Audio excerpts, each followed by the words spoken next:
Good morning students. देखो मैं आज आपको नॉर्मल डिस्ट्रीब्यूशन पढ़ाने वाली हूँ। ओके, अभी आज ये लास्ट का टॉपिक है प्रोबेबिलिटी डिस्ट्रीब्यूशन का और सबसे इजी वाला है। अच्छे से ध्यान दीजिए और ये 4 मार्क्स के लिए आता है एग्जाम में, तो इसके मार्क्स जाने मत दीजिए। देखो हम सॉल्व करते हैं क्या है, कैसे सॉल्व करना है। तो अभी यहाँ पे ये जो एग्जाम्पल है मैं एक बार आपको पढ़ के बताती हूँ। The mean intelligence level of group of students is 90 with standard deviation 20. Assuming that intelligence level is normally distributed, find the percentage of students with intelligence level over 100. और ये जो दिया है आपको वो दिया है गिवन में दिया है। ओके, अब देखिए ये सॉल्व कैसे करना है। तो मैंने आपको बताया है फर्स्ट स्टेप हमारी हमेशा रहनी चाहिए गिवन। जब तक हम गिवन नहीं लिख सकते तब तक हमको समझेगा नहीं कि कैसे सब्स्टिट्यूट करना है, कौन सी वैल्यू सब्स्टिट्यूट करना है। तो देखिए अभी सब्स्टिट्यूट कैसे करना है। तो गिवन में उन्होंने क्या बोला है कि आपका मीन इंटेलिजेंसी कितना है। Mean intelligence level group of students is 90, मतलब ये हो गया आपका m is 90 with standard deviation 20, मतलब SD हो गया 20 हो गया। ये SD को ही हम ऐसा सिंबल निकालते हैं, उसको 6 को थोड़ा सा सुला दो तो वो हो गया स्टैंडर्ड डेविएशन। ओके, ये हो गया स्टैंडर्ड डेविएशन का 20। इसके बाद उन्होंने पूछा है कि आपका ये क्या दिया है, लेवल और देन 100। ओके, तो अच्छे से एक बात याद रखना है, जो आपके फाइंड में दिया जाता है, अभी यहाँ पे क्या रहने वाला है, नॉर्मल डिस्ट्रीब्यूशन में आपको x लेना है, पर ये x आता कहाँ से, क्यों लेना है।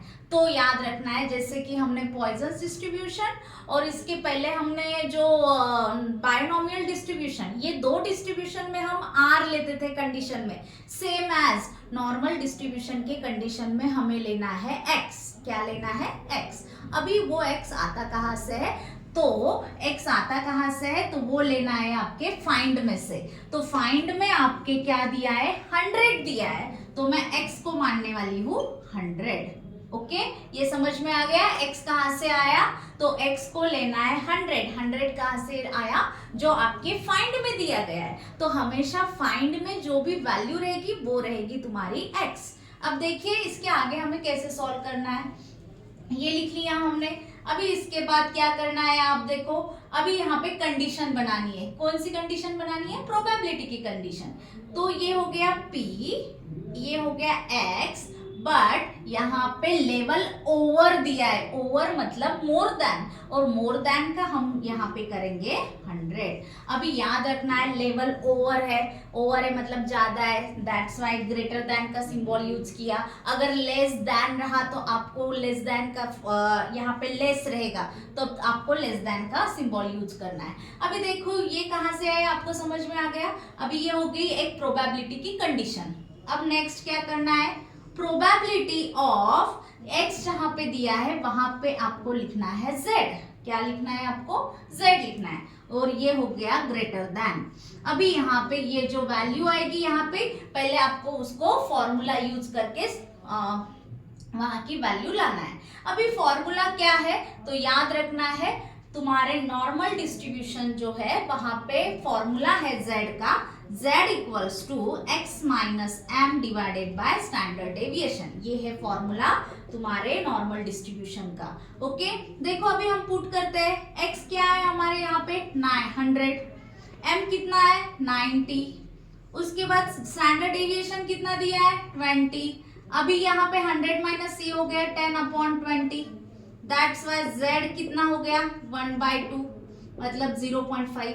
तो अभी जो z आने वाला है वो कितना आया है 0.5, तो यहाँ पे क्या लिखना है आपको 0.5। ओके, याद रखो अच्छे से, p ऑफ z लिखा मैंने, ग्रेटर देन लेना है, और जहां पे अब देखो x के जगह पे z लो और 100 के जगह पे जो भी z आएगा वो लेना है। ओके, थोड़ा सा कंफ्यूजिंग पार्ट है बट वो अच्छे से करो। क्या याद रखना है, x के जगह पे z लेना है, 100 के जगह पे 0.5 लेना है। ये z कैसे आया ये समझ में आ गया। ये फॉर्मूला अच्छे से करना है, x minus m divided by standard deviation, और ये करके हमारा z मिल गया। अभी ये तो मिल गया, इसके बाद क्या करना है, तो सबसे इम्पोर्टेंट है ये वाला जो आपको डायग्राम निकालना बहुत जरूरी है, क्योंकि डायग्राम को मार्क्स है।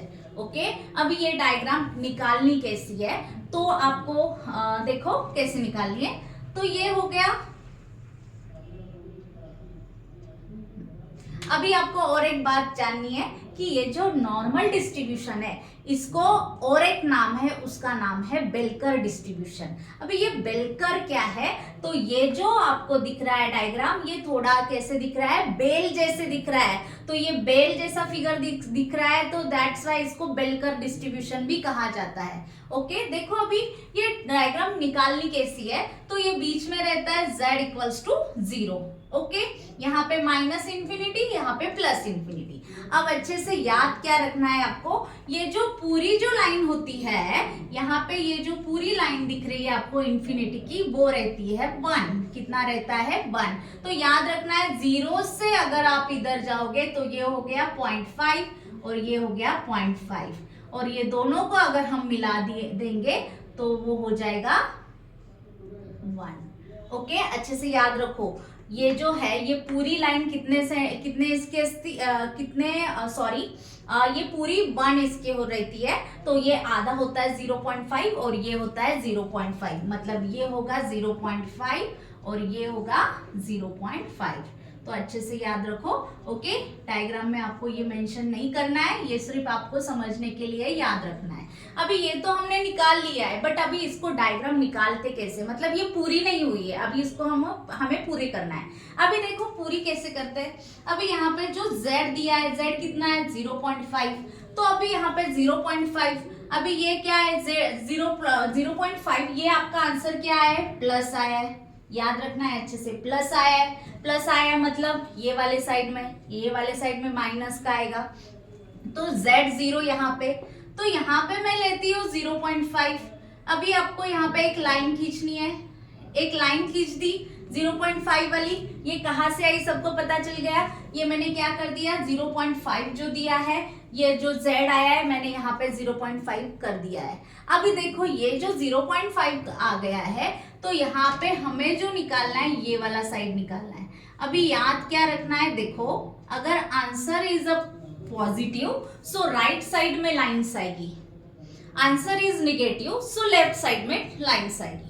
ओके, ये बात अच्छे से याद रखिए, अगर पॉजिटिव आएगा तो राइट साइड में आएगा और नेगेटिव रहेगा तो लेफ्ट साइड में लाइंस खींची जाएगी। तो दैट्स वाई मैंने ये पॉजिटिव आया तो ये साइड, तो हमें जो एरिया है ये वाला एरिया फाइंड आउट करना है, वही आंसर लेना है, क्योंकि उन्होंने तो वही बोला है कि हमें एरिया फाइंड आउट करना है। तो वो एरिया कैसे आएगा, देखो फॉर्मूला भी P ऑफ, ये जो है ये कंडीशन लिखनी है, z greater than 0.5 equals to area between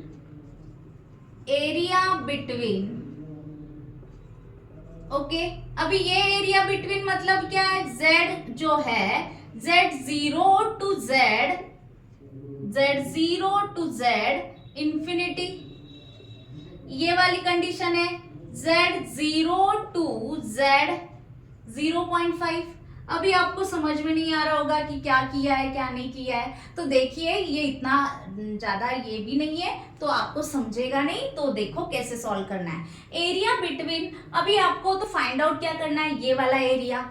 अभी आपको ये तो पता है कि ये जो मैंने आपको बोला है, ये पूरी यहाँ से हम यहाँ तक इंफिनिटी तक जाएंगे, तो ये पूरे लाइन का कितना है 0.5 हो गया। ओके, ये हो गया। अभी ये तो हो गया, अगर हम ये पूरे 0.5 में से ये वाला जो एरिया दिख रहा है उसको हम अगर माइनस कर दे, क्योंकि हमें यहाँ पे क्या दिया है z0 टू z 0.5, मतलब ये वाला एरिया, ये वाला जो एरिया दिख रहा है वो एरिया की वैल्यू दी है। अगर हम इसकी वैल्यू दी है, अगर हम पूरे 0 से 0.5 तक की जो वैल्यू है उसमें से ये वाला एरिया निकाल दो तो ये वाला एरिया मिल जाएगा।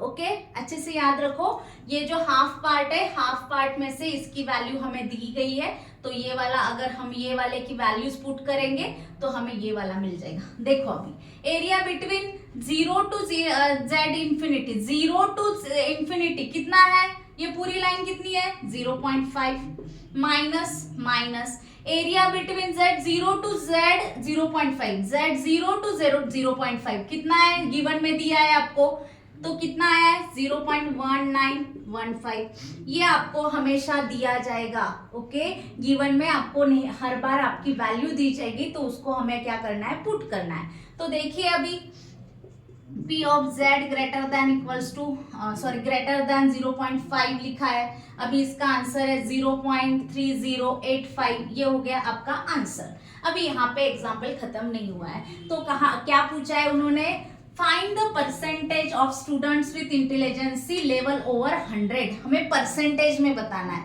तो क्या करना है आपको, देखो वो वाली लाइन पूरी लिखना है, percentage of students with intelligence, पूरी लाइन लिख दो, इंटेलिजेंसी लेवल ओवर 100। अभी उन्होंने 100 लेवल ओवर कर दिया है, तो क्या करना है, ये जो हमारा आंसर आएगा उसे क्या करना है, 100 से मल्टीप्लाई कर दो, क्योंकि परसेंटेज चाहिए, और आंसर आएगा 3085%। ये हो गया हमारा last answer. So thank you students, आप ये अच्छे से कीजिए। ये जो है, ये नेक्स्ट वीडियो में मैं और एक एग्जांपल आपको बताऊंगी, वो एग्जांपल होने के बाद आपको अच्छे से समझ में आएगा क्या है। प्लीज लाइक, सब्सक्राइब और कमेंट्स कीजिए, और मेरे वीडियोस को और फॉरवर्ड करके सबकी प्रॉब्लम सॉल्व कीजिए। Okay, thank you students.